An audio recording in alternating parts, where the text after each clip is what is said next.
I can tell you this, I'm not going to get used to it. Sorry, good morning. Hard to get used to, right? Yeah. No, it's not hard. I'm just not going to. Okay. It does different things in reality and live. Okay. And then the other part, it gives the government way too much control. Got you. It can turn you on and turn you off. So. Leslie, we've got your audio. We just don't have your video. Okay. Yep, my video's coming up. Good morning, everyone. Hey, Leslie. Good morning.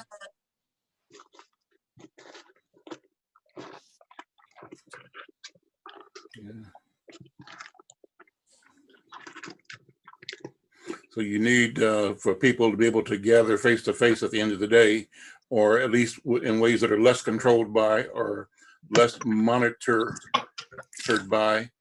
Well, think about this, Al. Right now, they control all levels of communication. Mm-hmm. So if they decide to turn you off, how do you get your message out? Right. Yeah. So you have to have a point to where you gather. Mm-hmm. And I don't trust this government enough mm-hmm. to just give them all of that. Okay. Okay.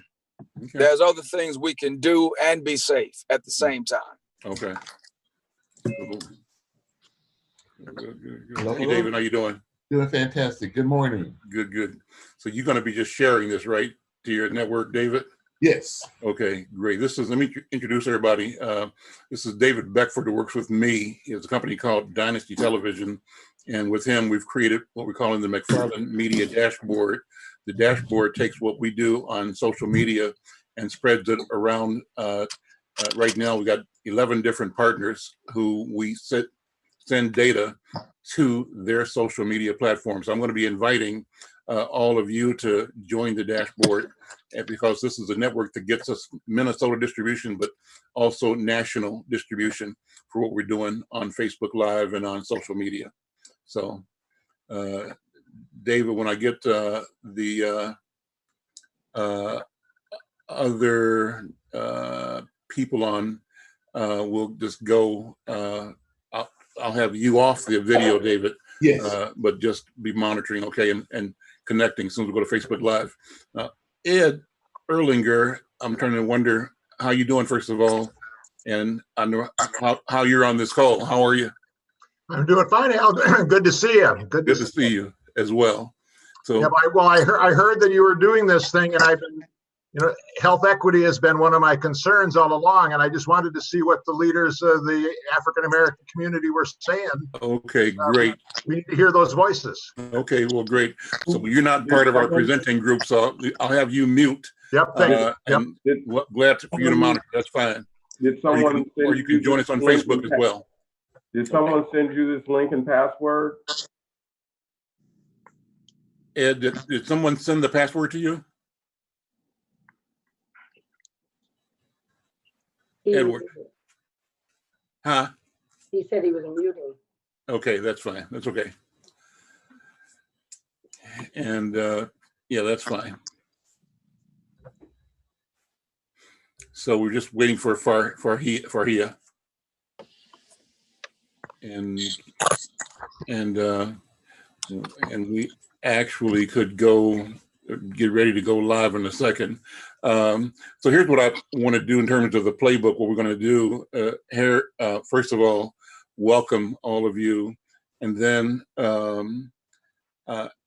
ask Reverend McAfee to talk about the impact that we're not hearing enough discussion on of COVID-19 in the Black community.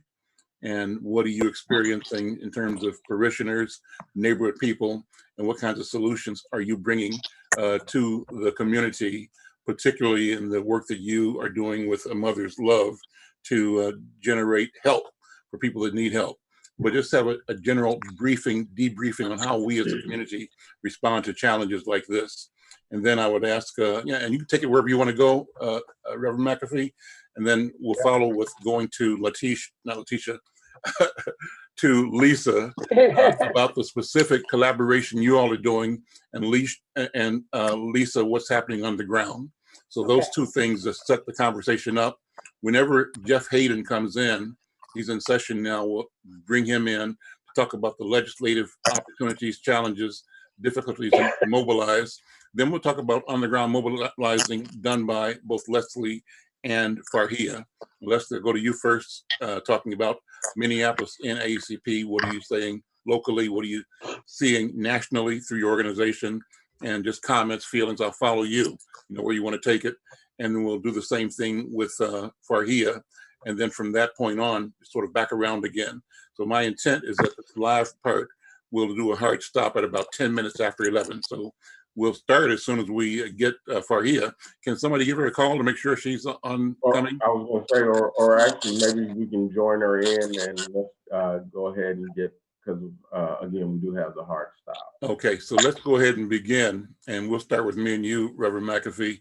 I'll announce everybody that's on the call right now, but I'm going to go to Reverend McAfee first in terms of presenting. So Harry, you tell us, give us the 5, 4, 3, 2 countdown, and Kelvin Curry is on the line too. Kelvin is sending this out to YouTube. And everyone, I just put my phone on Do Not Disturb. I know when I'm in these things, people always disturb me. So if you have it, I'm putting it on Do Not Disturb. That okay. might want to. All right. Cool. How exactly do you put it on Do Not Disturb? Hey, Reverend McAfee. So this is what you do. Do you have an iPhone? Yep. Okay, so pull your screen down. You know how you could just pull your screen down if you touch towards the right side, just pull it down. And then you should see like airplane mode, music, brightness of your screen. Yeah. So do you see that sign that looks like a little moon? A moon. Yes. Click that. That's Do Not Disturb.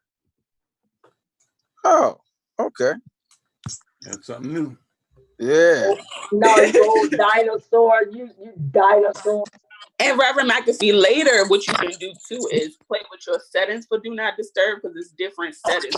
Yeah, because I still getting calls coming through, even with that Because click. sometimes if they call, like there's a setting, if they call multiple times, then it'll let them through. But you can take that off. Do you want to do that now or just later? I'll do it later. Okay. So Harry, let me know when we're ready to start. Okay. And Lisa, maybe you can text or have Okay. text to Farhia, or maybe if you got her number, Leslie. Okay, we're getting ready to start. Okay.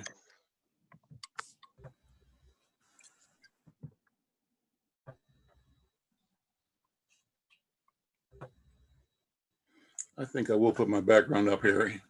It's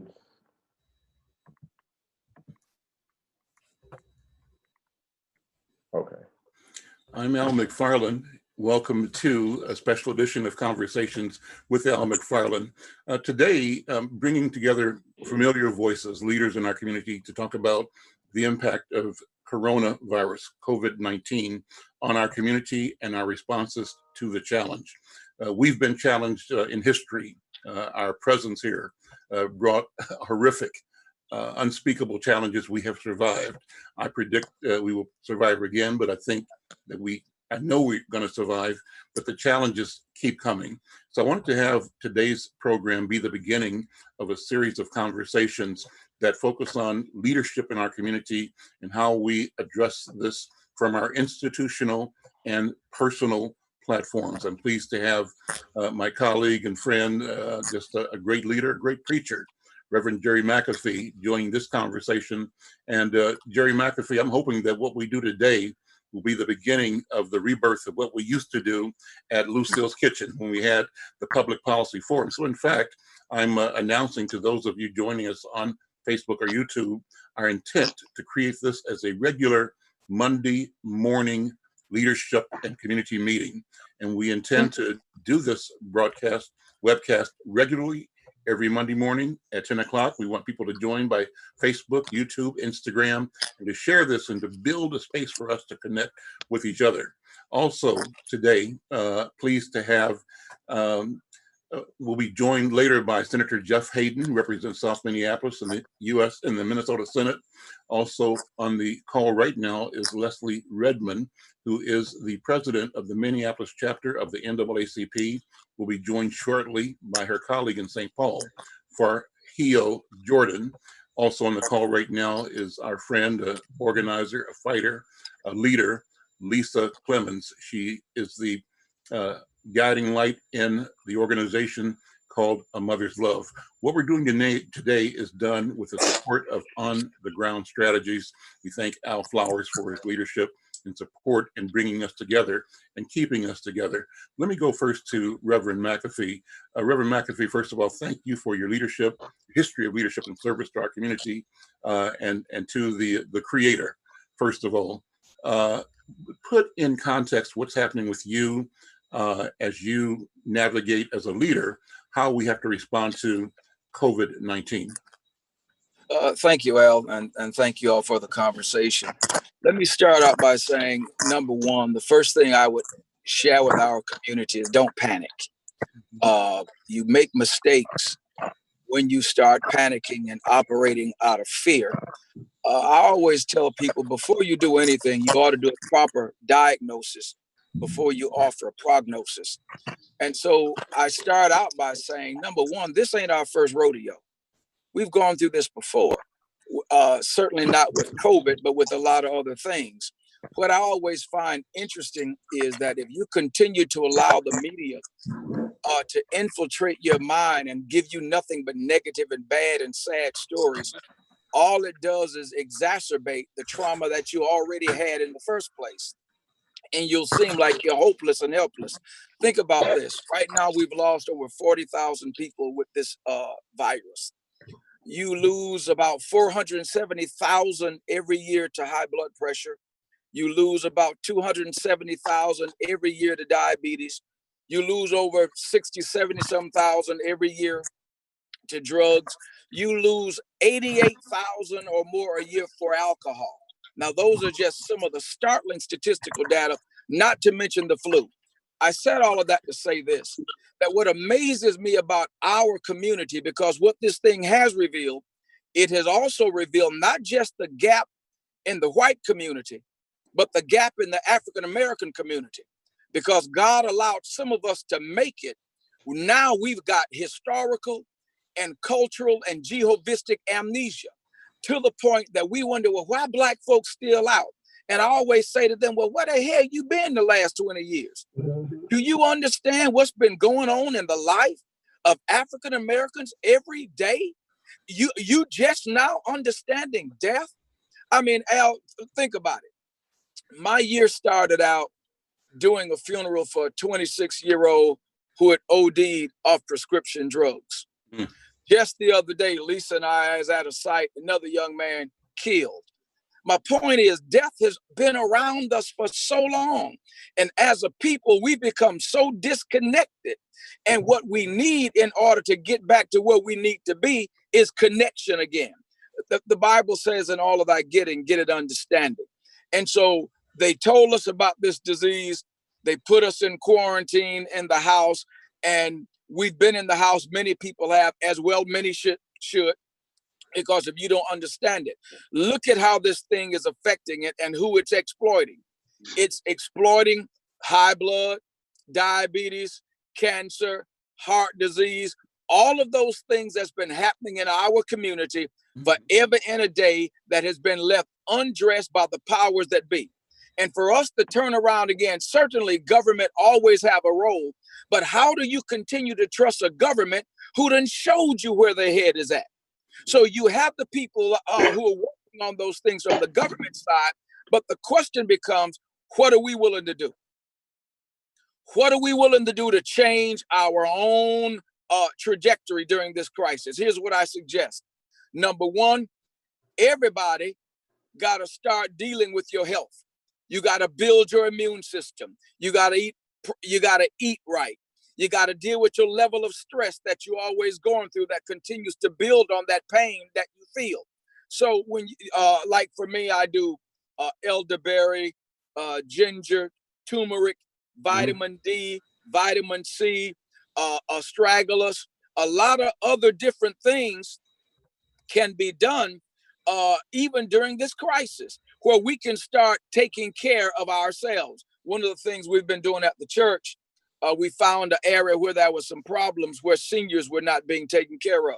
Well, we do from 150 to 200 hot meals a day and deliver them. to our people with nutritious meals. The other thing that you ought to see this coming, every group in there, brother, you look at New York, you look at California. Right now, they're telling them, if you go out, get masked. Well, in our community, we ought to be talking about getting masked already. I gave out over 300 and some masks to our members week before last. Because if it's a social distancing issue, why do we wait? Get the mask and stuff now. If they don't have them, we produce them ourselves. Our little company has produced about 7,000 to 8,000 masks, 3-ply polypropylene, the whole nine with it. So you're manufacturing the mask, you're making the mask. Yeah. Yeah. And we sent some, I think the Air Force in San Antonio ordered some. So, you know, again, we got to do for ourselves. We got to quit letting people do it. Here's what we know. When the stimulus dollars came down for small businesses, did black folk get in it? No. Not yet. Nope. Think about this. Over 40-some thousand tests have been given in the state of Minnesota. Historically, we see right now that this disease is affecting mostly African Americans. Are they testing in St. Paul? Are they testing over north? Are they testing over south? And why not? So if we know that they're dissing us already, we just gonna go in the house and wait on them? No. Mask up, glove up, sterilize your hands anytime you come in. When you come in the house, take the clothes off. Do the things that they're telling you to do, and then understand we're responding. This disease is affecting and killing less than 4 or 5% of our people, period. People overall. 97% of the folk getting well. And we keep accepting this thing that if you got it, you're going to die. Every day on the news, not only do they post the ones that died, hell, they post the ones that's living. But we focus more on that. Look, I'll say this in a hush. The success to healing and health begins in your mind. The Bible says, bring every thought subject to the law of Christ. And so if you're not controlling the flow of the information that you have, it will design a destiny for you that will be detrimental. And so again, take what they're saying serious. But then don't you wait on nobody to heal you when they got a history of killing you. And that's where we need to be. We need to pick ourselves up. Again, what we're doing in New Salem, I'm creating masks. I'm looking at getting gowns made as well. When the members come in the church on Sundays, if they ain't got a mask, they get a mask and they get sterilized and gloved.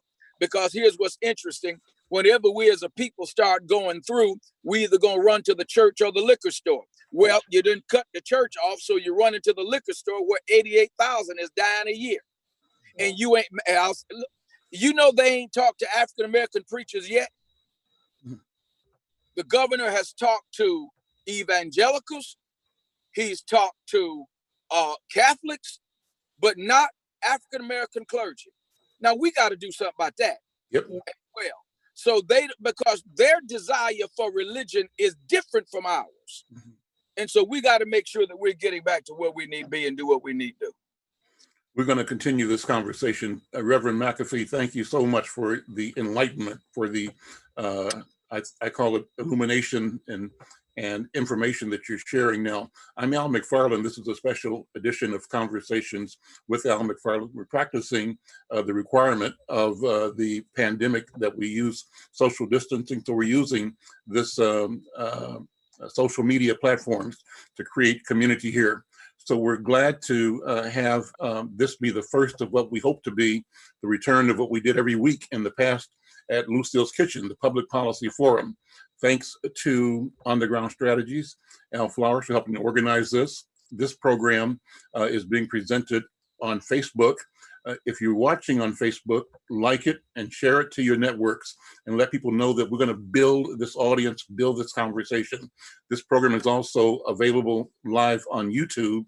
And to get it on YouTube or to share it, the YouTube information to your Facebook friends, it's the youtube.com/Al Mcfarlane, all lowercase 1815. We're joined now by Senator Jeff Hayden. Senator Hayden, thank you for coming out of session to join the conversation. But you heard a little bit of what Reverend McAfee was saying, and this is serious, but at the end of the day, we have to assume responsibility to do for ourselves.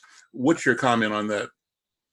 Well, first of all, thank you, Al, and all of the panel members for being on this town hall. Sorry, it's a little late. We were literally in finance committee that I served with Senator Champion and others debating kind of this very issue of where the money goes. And this was one where they wanted to send the money to Greater Minnesota for broadband issues and interconnectivity issues, which I found ironic because they may have those things in Greater Minnesota, but I think all of us know that we got the same issues right here in North and South Minneapolis as it comes to distance learning and our children and our households not having the connectivity that we have today in order to do the distance learning and to connect with each other. So there was some irony in that conversation.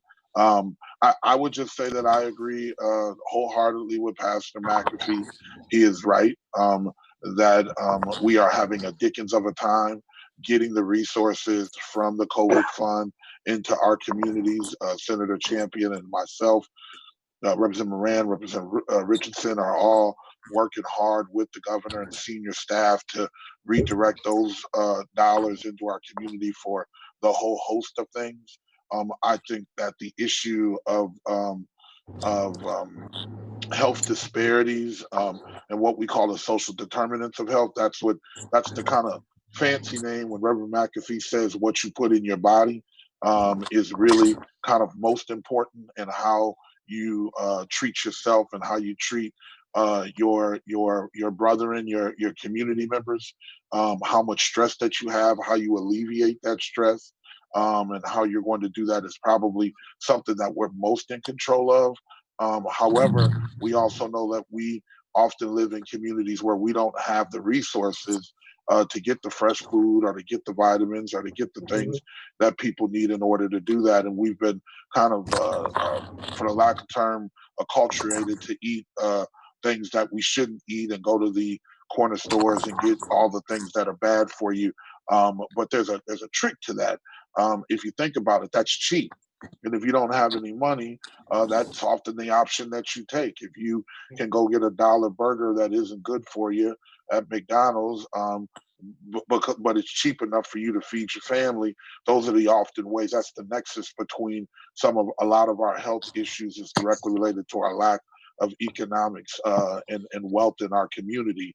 So once again, these are issues that we can take care of. But I will say this, and I'll say it pretty clearly, we got $500 million that the state has appropriated to deal with this issue of COVID.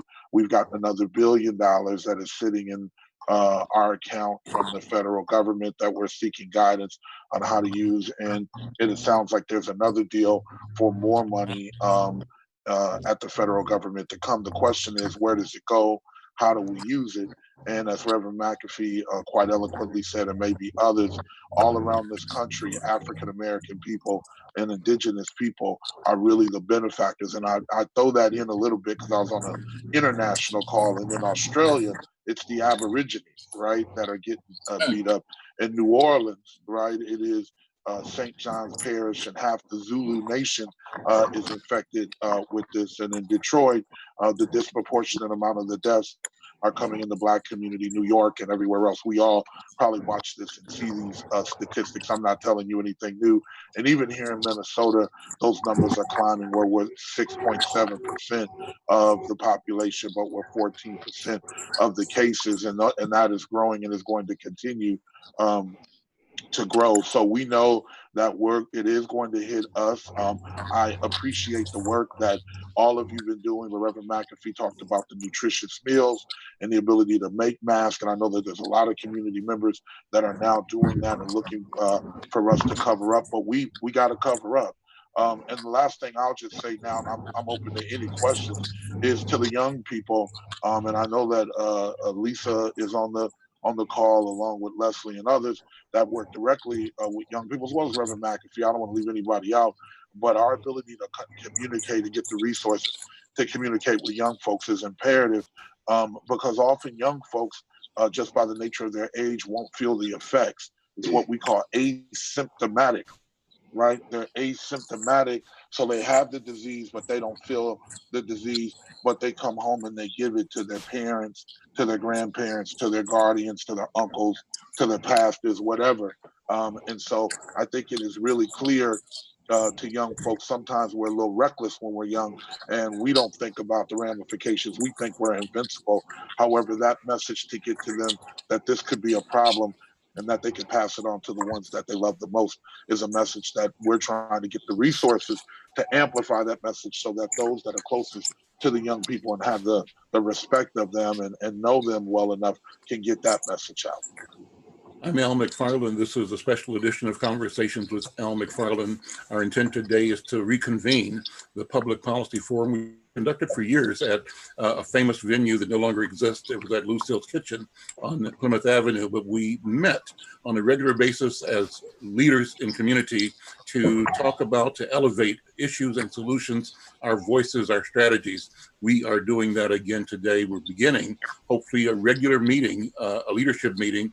Today is the initial launch, but we intend to be here live every Monday at 10 o'clock. And we'll be inviting you to tune in, to monitor on Facebook, on Instagram, on YouTube, and on Twitter, and to share this conversation. Let me do a check now with Harry Colbert and Kelvin Curria, who are the engineers of this conversation. Is our sound coming through okay? Are people getting it, number one? And then I want to invite people who are listening or watching on Facebook, engaged on Facebook. If you got a question or a comment, send it to us. Harry, how's it coming across from your platform? The platforms are coming across fine. I believe there's some interference in one of the person's microphones, but sound and video are coming across fine. Great, great. So the in terms of Brother Al, I think one of the things that could be helpful is if you're not speaking to go on mute until you do, and then I think that helps with the background noise. Oh, great, excellent. Okay, great. And so again, Harry, if anybody wants to make a comment, give us an idea who's connecting with us by Facebook, or Kelvin can give us an idea who's connecting via YouTube, let us know. We've got the Zoom group chat on the side. Questions that come in can be posted there, and I'll share those with the participants. That sound okay? Yes. Okay, so thank you. Let's go to Lisa. Lisa Clemens, A Mother's Love. You know, Jerry McAfee, Reverend McAfee talked about specific things we can do in our neighborhood, and you and he have taken that challenge seriously. You're doing specific things to help feed people. Talk about what you're doing with A Mother's Love, what your experience has been, and what you're discovering in the process. Well, Al, you know, we've been boots on the ground in the community for at least the last, 3 years. So we kind of knew a lot of the people who needed help. I'd like to first start thanking Senator Bobby Joe Champion, because his communication with Reverend Jerry McAfee is what made all of this happen. So when the city closed up shop and the state closed up shop, they didn't consider those who were in need in our community. So they didn't put any resources there for us. So these two came up with the idea, and I thank them, because it has made us come together as a village in the Black community. I've seen people in the same spaces, they weren't in those spaces together in the past. So I think being able to go to his church and Pastor Jeff's church and make sure that we're keeping people fed, that we're having those trauma conversations with them, that we're talking to people by phone about domestic violence to try to keep that down. I think the fact that Pastor Reverend McAfee and Senator Champion thought about this need in our community when this shutdown happened, it's the best thing that could have happened for Mother's Love to be part of. So we like getting resources out to them. It could be simple toiletries. We get that out to them. Girl Scout cookies, we get that out. Masks, we get that out. I can't hear you.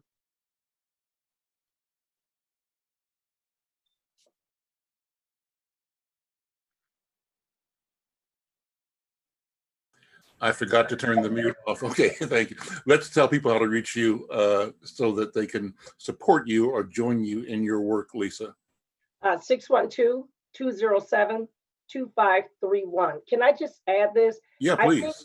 I think the recognition that the churches and boots on the ground are crucial for us to survive in our community. And I go back again, when they closed up the state and the city, they really didn't think about those in need in our community.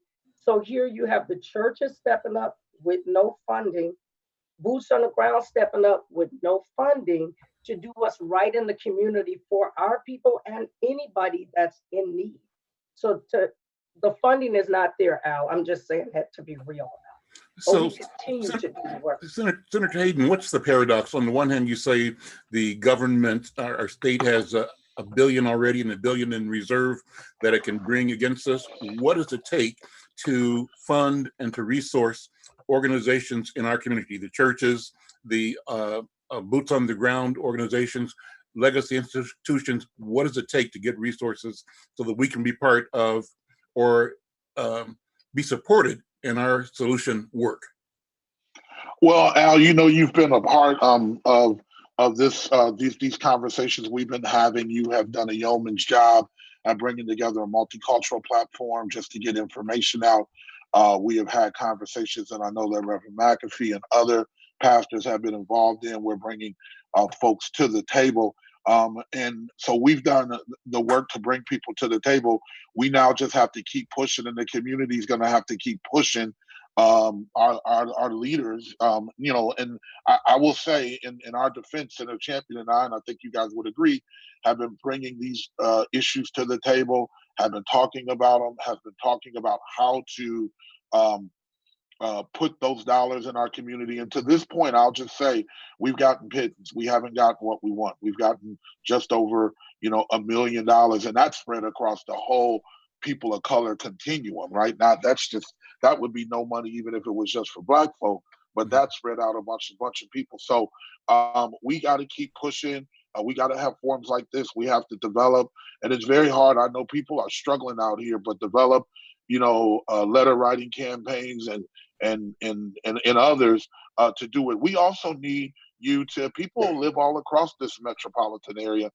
And I'm proud to represent South Minneapolis, and Senator Champion is proud to represent downtown and North Minneapolis. But we got a lot of other state representatives and state senators that represent us, and they need to get into this fight with us.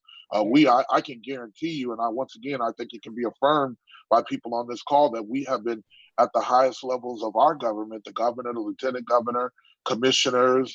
We have convened these conversations and pushed each. Al, like I said, you're helping to convene one every single Saturday at 11 o'clock.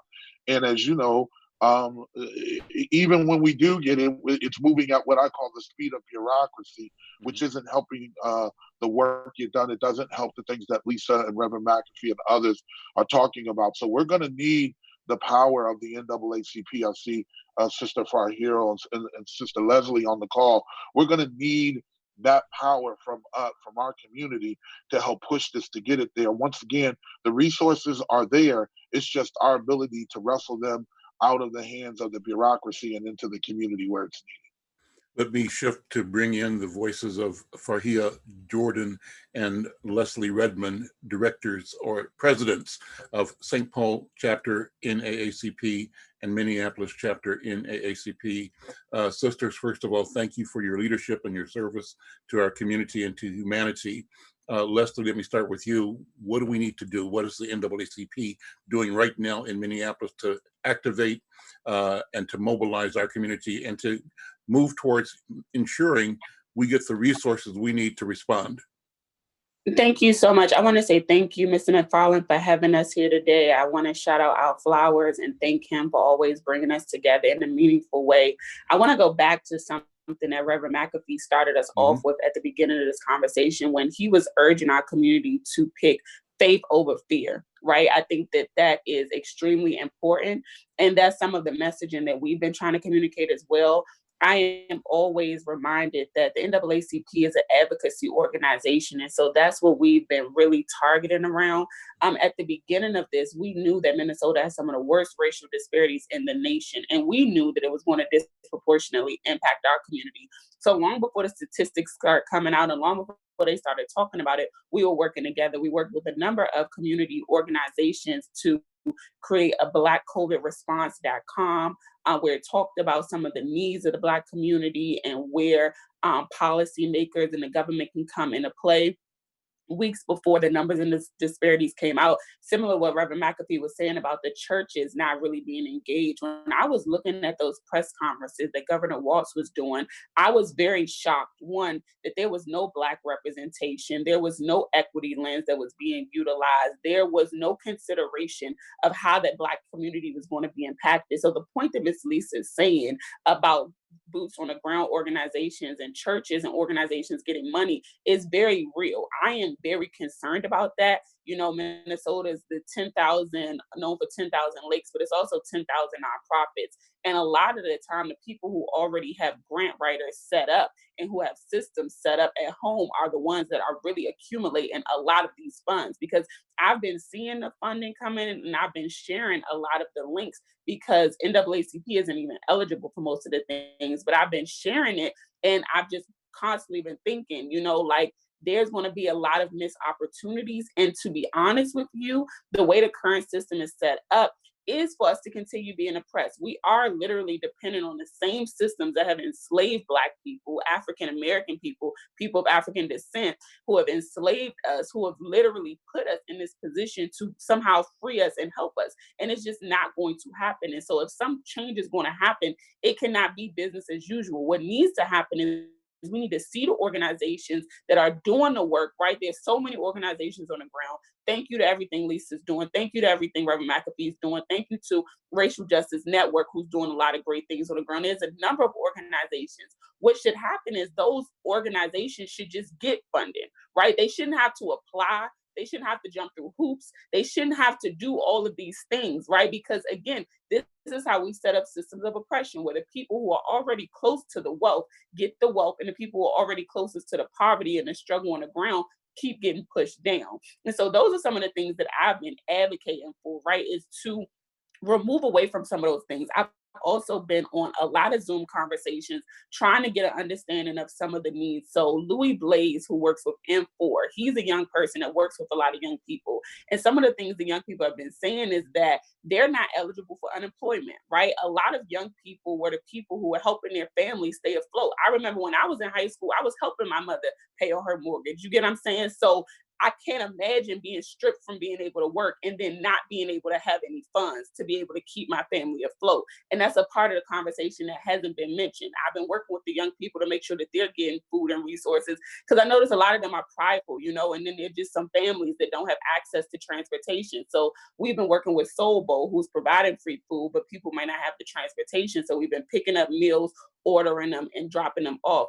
A lot of our work, I try to tell people, is behind the closed doors. You know, people don't see a lot of the phone calls that I'm making, a lot of the work that I'm doing, because unfortunately the media only focuses on criminal justice issues. If you're calling out criminal justice, they'll come front and center.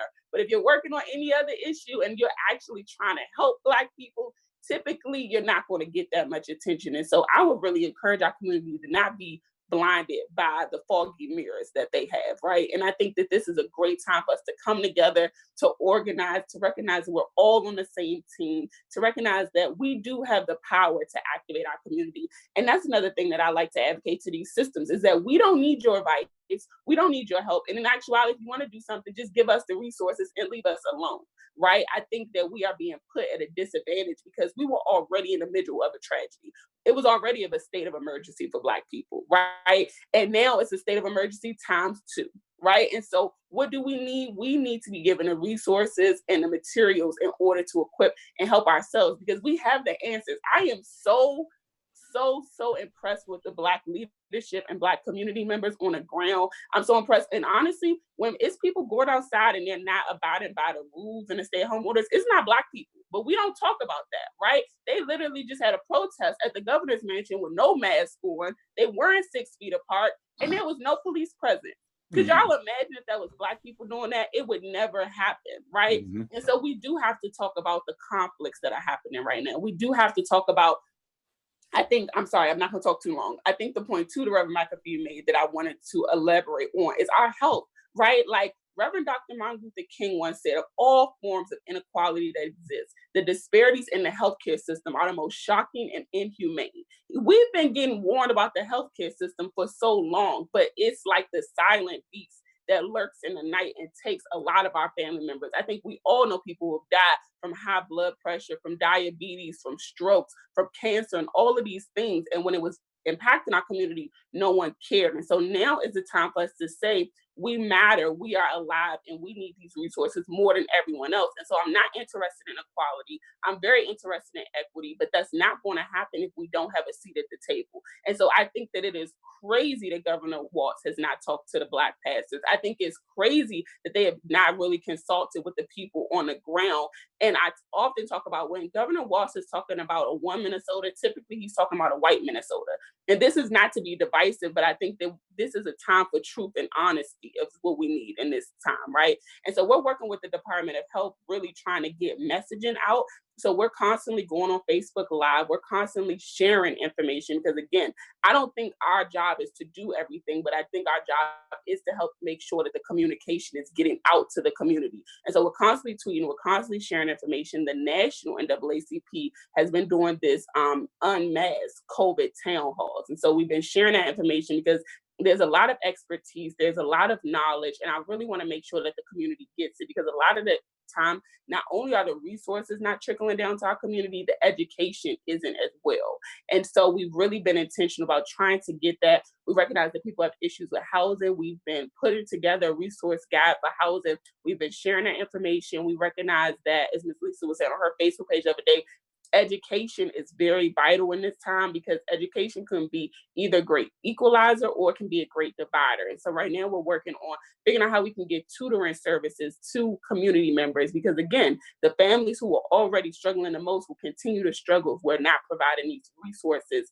And finally, I would say, I just got off a call with Coco yesterday. She's with Coco, Keeping Up with Coco and Lala. They do the healthy food series where they tell Black people it's okay to go vegan, it's okay to go vegetarian. They give them healthy tips on how to eat well, because we really do need to build up our immune system. And I just think more resources need to go into these systems, these people, these organizations that are already doing the work, because we have the answers out in there. Thanks. Thank you, Sister Farhio. Thank you again for your leadership and service. And from St. Paul NAACP, how does it look? What do we need to do? What are we doing to advance the interest of our community during the COVID-19 crisis? Thank you, Brother Al and Inside News team. I thank you very much for taking the leadership today not today, but every day you guys are advocating for our issues. I want to thank my sisters, Lisa and Leslie, for joining me this fight today together, and Brother Reverend McAfee and my Senator Hayden. Thank you so much. I really appreciate you guys. I mean, my sister said it all. I mean, really, this is a time when we all come together for unity. Like my sister Leslie said, the National NAACP are doing this campaign about COVID-19. And St. Paul NAACP and Minneapolis NAACP, we're teaming up to fight these issues. I'm going to add, as we continue to talk today, I will talk to our senator. First of all, I want to say Senator Pabby Champion and Senator Jeff Hayden for their leadership, day-to-day working hard for our communities at the legislature. Thank you, senators. We really appreciate you, and we are with you, and whatever you guys need from us, we are be with you out there at the Capitol. We really immediately should ask our governor, this is the time for just only $100 million to be appropriated to African American and African immigrants in Minnesota. This is just the right timing, because our youth are struggling. This COVID-19 just came in the other day. But you know what? I'm not a doctor. I'm not a lawyer. But what I know is we have disparity high in the state of Minnesota that affecting the African American communities. And this, coronavirus just showed up, but this was always been here. And this been affected. It's not something to just come in. This is a long-standing policies that has been affected. Gun violence, like in St. Paul. And here in St. Paul, we have gun violence going on every day, even though the coronavirus, people are fighting for social distance. Robbery is high. People are breaking up stores.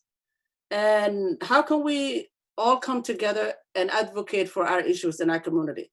St. Paul NAACP be directly working with our St. Paul Police Department, for our Ramsey County Sheriff, Ramsey County Health Department, Department of Health, our governor's office. But we can talk all we want, but if we don't have the resource to advocate for our communities, how can we end the domestic violence and the homelessness? Even though this will end, and I hope and I pray this ends today, but the struggle continues in our communities.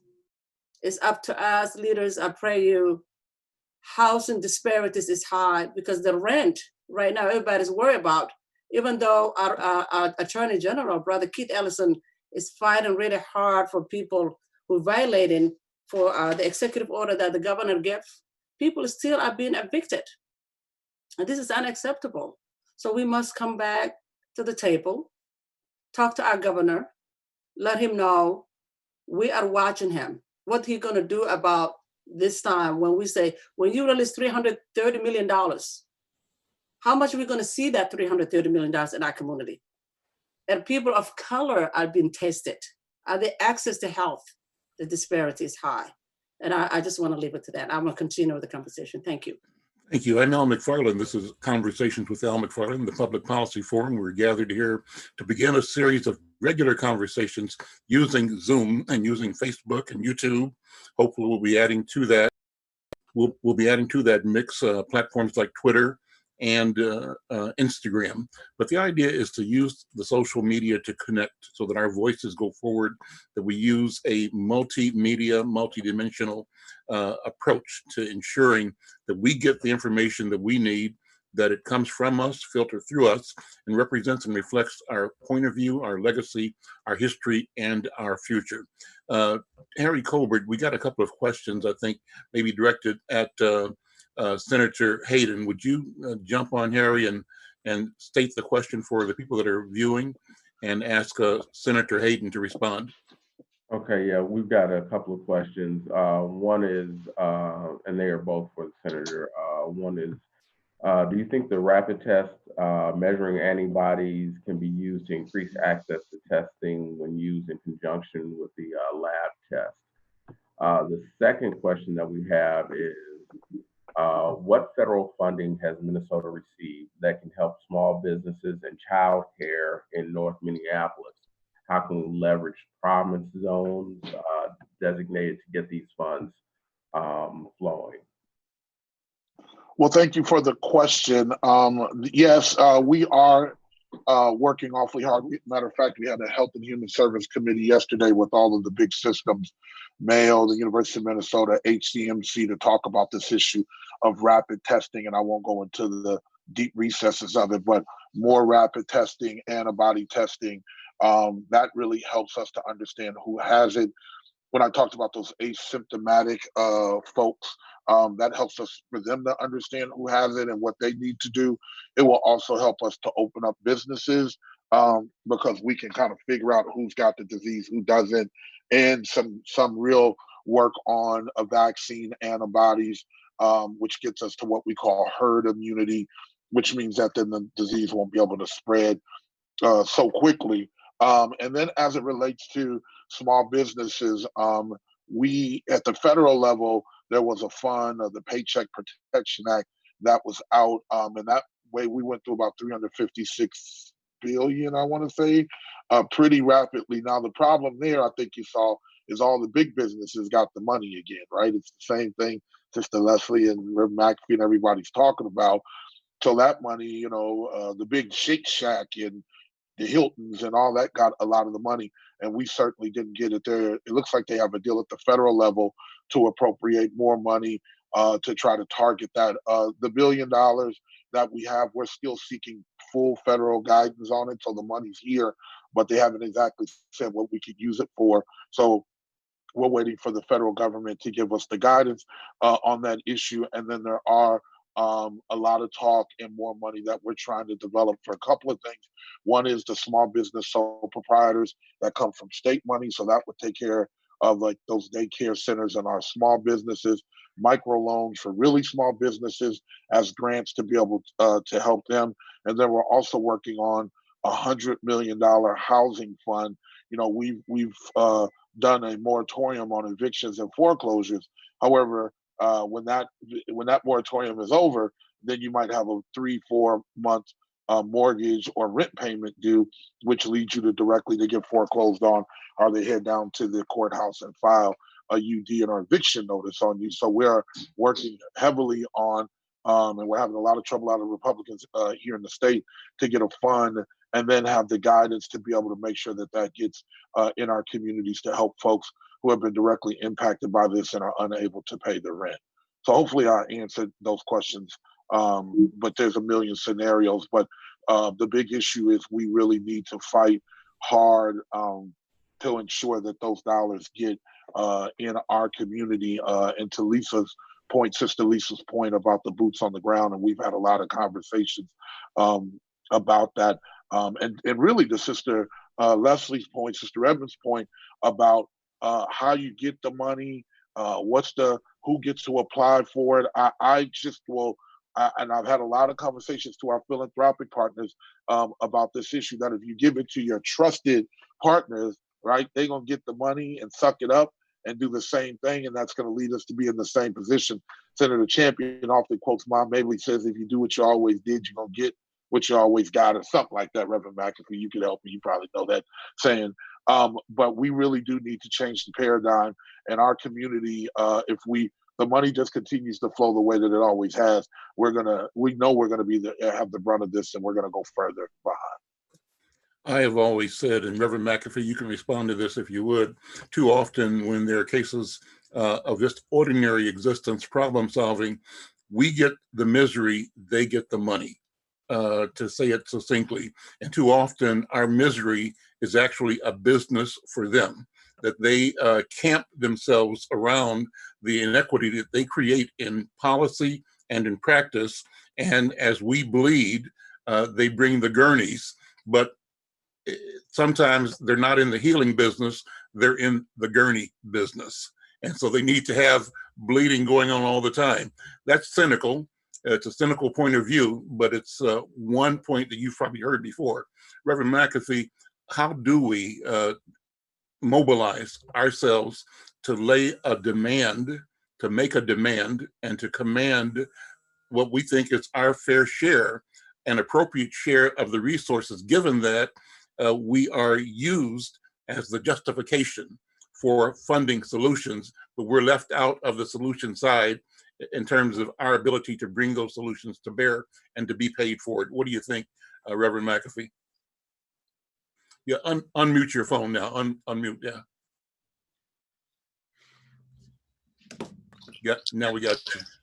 I think a couple of things, Al. One, and I think Lisa laid it out real good. When Senator Champion and I started discussing this, the first thing we did was put our money where our mouth was.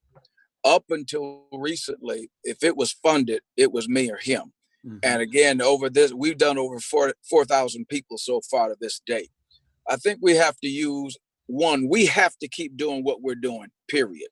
The second side of that, we then need Senator Hayden and Senator Champion and Leslie's and them groups and other groups to join together and continue the political fight while we continue to do the other things together, but make sure we're communicating with each other. One of the things I always say to Jeff and Bob, they'll call me when they need me.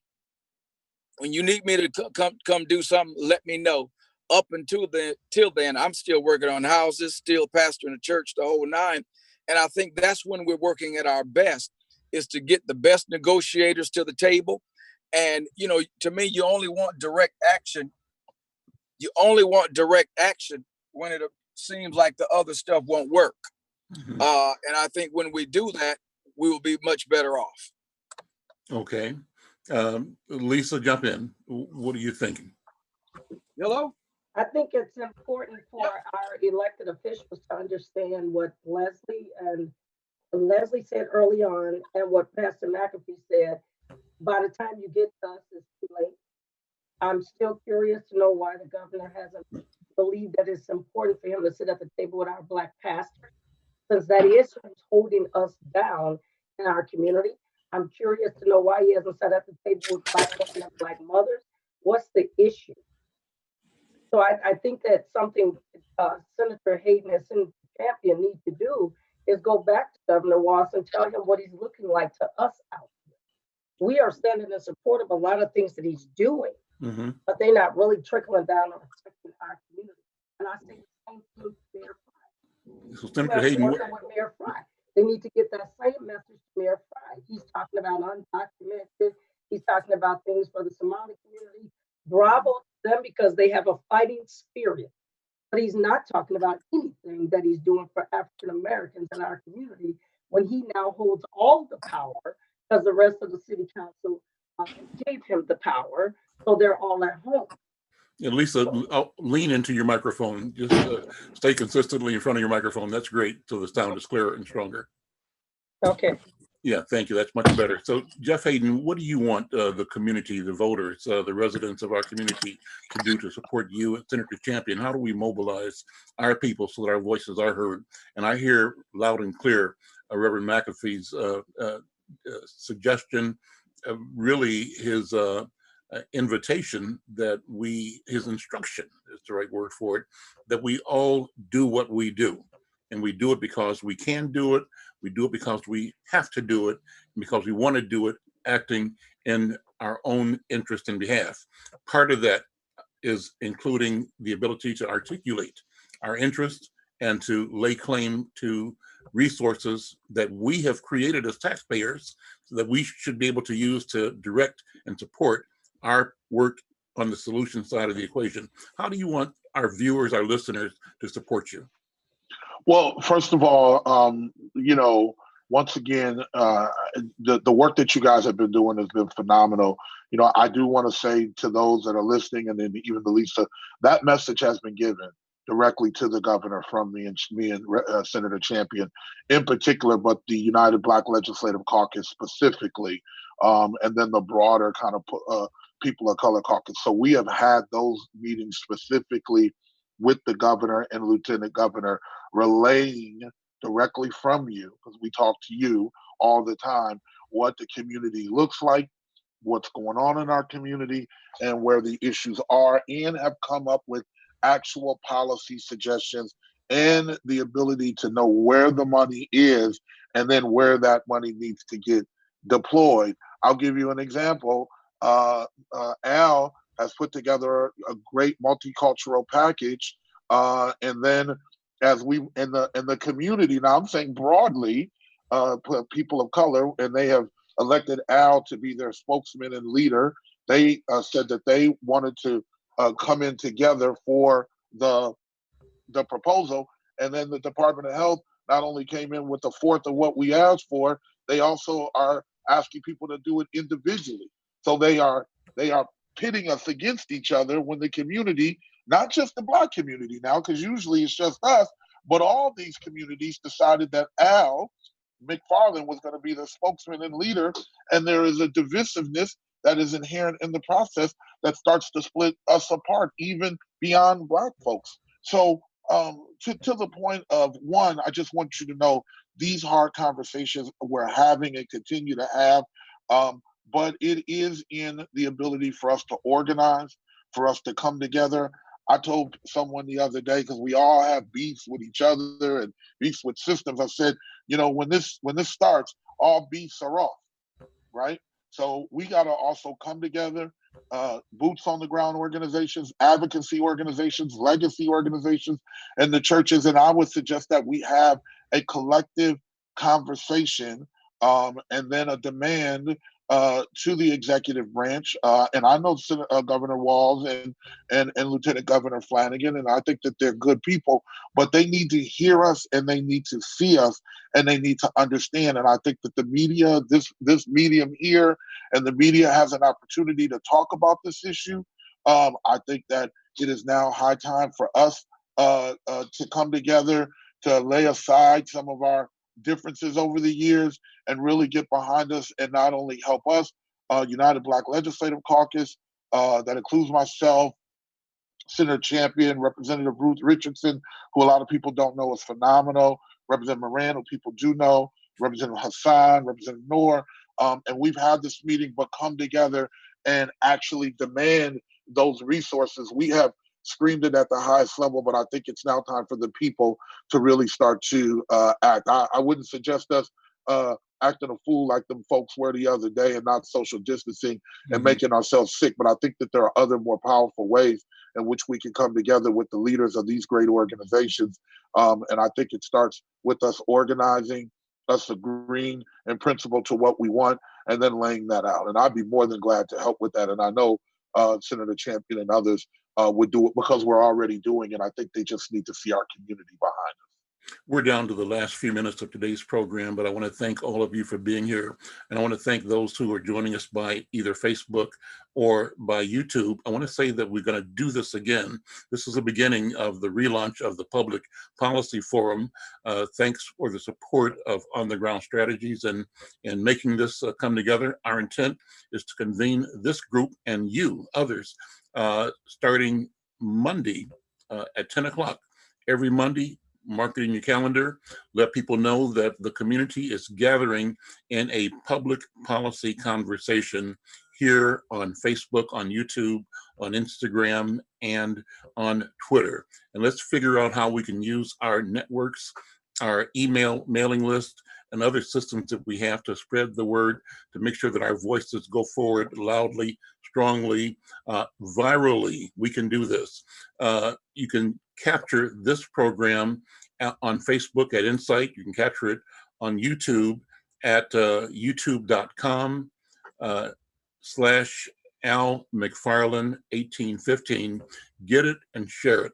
And be prepared to join us to bring your voice to the program next Monday at 10 o'clock here on Facebook. Last question, Senator Hayden. Someone asked, do you think it's a good idea for pharmaceutical companies to provide medications to patients free of charge and to create a system of ensuring that prescription refills will be delivered to those in need? The person says, our elders are struggling during this epidemic, the pandemic, and have to decide whether to, either buy food or buy their medicine. So how do we deal with that? Well, I had that conversation yesterday on the Senate floor, or 2 days ago when we were talking about drug transparency. The pharmaceutical companies are absolutely ripping off all of us, including the federal programs, the public programs. We need to hold them much more accountable. They have billions of dollars in profits. One of them made 45% profit last year. So the big answer to that is yes, there is a lot of legislation specifically, but also through these COVID funds, we are hoping that, first of all, I would hope that everybody who doesn't have health insurance can go to mensure.org, I think it is, or mensure.com and sign up. I think that often our community doesn't know that. And they can kind of tell you based on what your income level, what programs that you are eligible for. Hopefully our seniors, I know are on Medicare, and hopefully they're getting the supplements as well. But this issue of, it is a deep issue of the pharmacy benefit managers and just the whole racket that we call the drug companies, the legal drug companies, if you will, are ripping off Minnesotans, and in particular in our community, we're the ones that aren't getting the things that we need. So that's another thing we're working on, but that's a long-term systemic issue that we've been working on over time at the legislature. But I will say this, I'll leave you with, fill out your census form and be sure to vote, get involved. It does make a difference. Talk to you, including myself, Senator Champion, and others that you're more familiar with, but better yet, talk to those that you aren't familiar with. Make sure you know who represents you and lay out what your interest is, and make sure that they're going to help us with this fight. There is 201 legislators, and there are 5 Black. And so And then there's about 18 total people of color, and that's the most we ever had. But there's only 5 African and African American people, or 6, I guess I should say. And so, you know, our job, and we don't mind it, and you know us, and we're going to fight. But boy, we need some help from our allies that represent us as well in all the places we live, north to south Minneapolis, the Brooklyns, the suburbs, and other places. And we need to really make sure that they're part of. I'd love to see them be part of these conversations as well. And those questions are posed to them. I don't mind it. I don't mind answering it off and online. I talk to almost every one of you guys. So I don't mind doing that. But I think that we also need to start to hold the other folks that represent us accountable as well. Great, let's do that. I'm going to ask Lisa and Farheel and Leslie to do a 1-minute invitation to people, remind people what your priorities are right now. I'll start with Farheel, then Leslie, and then Lisa. And I'm going to close out asking Reverend McAfee to give us sort of some marching orders from now to next Monday, what we should be doing individually and as a community. So Farheel, parting thoughts for today's program, and turn your mic on. There we go. I want to say thank you to you and Brother Al Flower. I want to make sure I don't forget about him. And I want to also thank all the fighters on the streets, Safe Streets, who are coalition, who are fighting together. And I just want to say, we can talk a lot all day and what things that we want. I want to all of us take the time to pick up the phone and call our legislators. And sometimes we reach out to our African Americans elected officials, but they're not the only one who's going to make the cut. So we need to reach out to our Republicans, Democrats, most of all, we need to reach out to our governor to be included, to be on the table when we're coming up these issues. There's a lot of fundings that we need. And I just want to say thank you for doing such a things of important issues that we're talking about today. And also, I want to remind everybody, I want to say it's Ramadan cream. This is Ramadan, starts either tomorrow or Friday. And it's going to be hard in the Somalis and Muslim communities at this time when the Ramadan comes in, everybody's fasting. There's a shortage of food shelves. And I'm going to also ask Reverend McAfee to reach out to his communities, a lot of Muslim communities who's going to be fasting, because the fast starts on a Friday and it goes all the way to May 24th. So I just want to say, please take the time, pick up the phone and call your elected officials and reach out to people, especially our youth. Homelessness is high. People are on the streets. People are really struggling every day. I just want to say, let's continue united. Unity and healing is what we need. When we unite, we can do more. So thank you very much. Great, thank you so much, Farheel Jordan, President of the St. Paul branch of the NAACP. Leslie Redmond, same thing. Would you give a sort of a parting shot here? Grace and peace, everyone. I want to just thank you all for tuning in. I want to thank Insight News and Mr. Mcfarlane for having us today. Again, thank you to our flowers. Thank you to all of our panelists. I think that this was a very fruitful dialogue and that we can move forward together.